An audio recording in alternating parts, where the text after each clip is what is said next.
Сәлем баршаңызға. Бүгін сіздерге анардың өте оңай ашылу жолын көрсететін боламын. Келесі видеомда осындай өріктен жасалған пирогтың рецептісін шығаратын боламын. Алдағы уақытта менің жаңа видео рецепттерімді көру үшін каналыма тіркелуді ұмытпаңыздар. Ең алдымен анарымызды жуып тазалап аламыз. Сосын пышағымыз өткір болуы керек. Видеода көрсетілгендей домалақтап пышағымызды қатты батырмай кесіп шығамыз. Осылай домалақтап кесіп шыққан соң қолдың көмегімен бетіндегі шапкасын алып тастаймыз.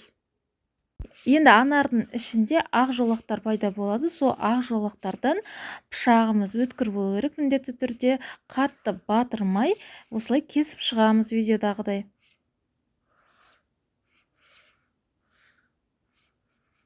Барлығын осылай ақ жолақтың үстінен кесіп шығамыз, қатты батырмайсыздар.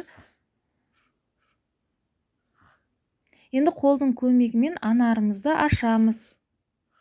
Мінекей көріп тұрғандарыңыздай өте оңай ашылды. Мендегі анар үлкен анар болғандықтан 6 бөлікке бөлінеді. Егер сіздерде кішкентай болатын болса, 4 бөлікке бөлінеді.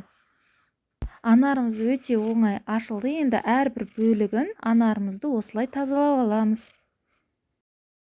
Сіздер де осы әдіспен анарыңызды тазаласаңыздар болады.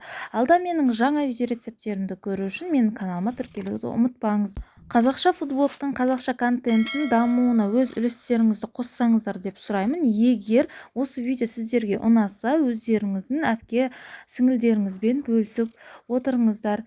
Оларды біле жүрсін қалай анардың ашылу жолдары бар екенін.